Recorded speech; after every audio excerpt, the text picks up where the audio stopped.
ఏమండి నారా చంద్రబాబు నాయుడు గారు, ఏమండి పవన్ కళ్యాణ్ గారు, ఇప్పుడు మాకేదో ఆరోగ్యం మందు ఇస్తారు, 100 రూపాయలు, 1 కోటి రూపాయలు ఇస్తారు, అది ఓకే అండి. ఇంకా మందు మారలేదు, మళ్ళీ ఎంఆర్పి మీద 10 రూపాయలు పెట్టారు. ఏంటండి మీ ఉద్దేశం?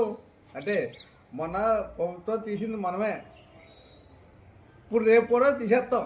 అంటే మధ్యాహ్నం ఎన్నికలు పెట్టించేస్తాను. ఏమంటే గుర్తుంచుకోండి, చంద్రబాబు నాయుడు గారు, నారా లోకేష్, పవన్ కళ్యాణ్, ఇదే మందుగాలు మించిన గొప్పలు ఎవరు లేరు ఇక్కడ. మాకు మేమే దొరికేవాళ్ళు ఒప్పుకోను. ఏ 10 రూపాయలు పెడతా మళ్ళీ ఎంఆర్పి రేటు మీద. అది జగన్ మందే. జగన్ అన్న చెడ్డ అనకూడదు, నువ్వు చేసింది చెడ్డ. అది ఇంకో ఇప్పుడు కట్టుకో, ఇప్పుడే గుర్తుంచుకో చంద్రబాబు నాయుడు, ఇప్పుడే గుర్తుంచుకో. మళ్ళీ మళ్ళీ ఎలక్షన్లో మధ్యంతరం ఇంకా పెట్టి చేస్తాను. అది డిఎస్పి ఏంటను, నువ్వు నెగ్గితే మాత్రం జోడించుకోటు.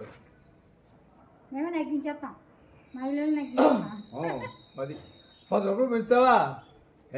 ఏ డబ్బా నువ్వు ఇస్తావేటి? Video cut చేయకే.